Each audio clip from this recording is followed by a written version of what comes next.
achunga log table endang kan tia khanin technical error wangin akar laka explanation pakhat bowa oma chu tahin saitel lok kadwa achunga mi hi kan ento tho karinga helai ron ento chuan chutini chuan ta hian point ma a digit ni oma point ma digit ni chuan 2 minus 1 chu 1 point ani maya chuan 43852 log table kan ento kan enthiam to wangin kan soinon to lawanga 6420 chuan log 438.5 ani chuan point ma digit thumo om wangin point ma digit thumo om wangin 3 minus 1 chu 2 6420 he chu log table kan ensa pangai kha 43 zone kan enthea 43 zone eta 8 zone a 6415 oma chuan heta mean difference a 5 zone a mean difference 5 zone a 5 oma emite kan bel chuan 6415 plus 5 chu 6420 ti khalo nia chuan log 4385 point tainom ta se ta hin point om chuan point nu a 0 om se om je nei lo kan ti kher ngai lo kan jiak ngai lo tro chu wang chuan ta hin point om ani chuan point ma a digit li om ang ani ta 4 minus 1 ani chuan 3.6420 ti na ni mai chuan khatia ang che khanin ama a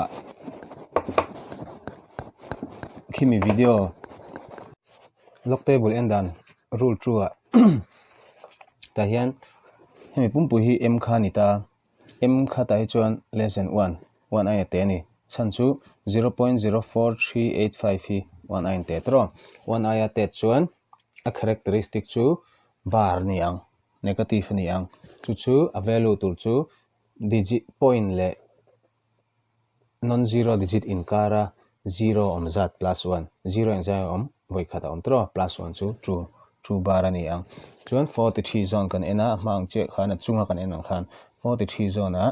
8 zone a 6415 oma chuan heta 0.12345 a mean difference noya 5 oma chuan hemite pahni hi kan bela 6420 chu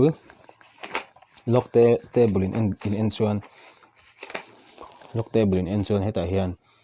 43 zone a 8 zone chu 6415 alo nia chuan mean difference a 43 zone a tro 43 zone a 8 zone chu 6415 ania chuan mean difference a 5 zone a 5 oma chu hein belta tiang hi lo chok ta chuan khatiang che khan log 0.004385 launita se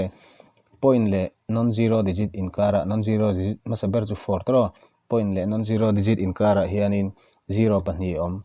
chumi plus 1 tur chu true plus 1 chu 3 bar point anianga 6420 ni le mai chuan khatiang zel khan log 0 point ta se 0000 pali om ta se 4385 ta se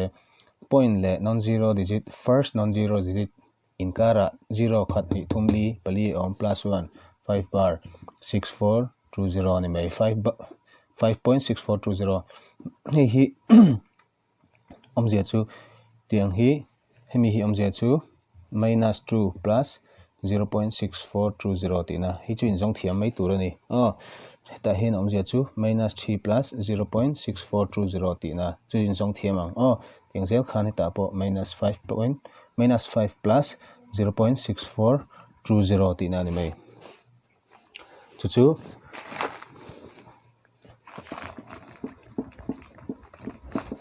minus 5 point atangin 0.6420 pe chuan en zangai 0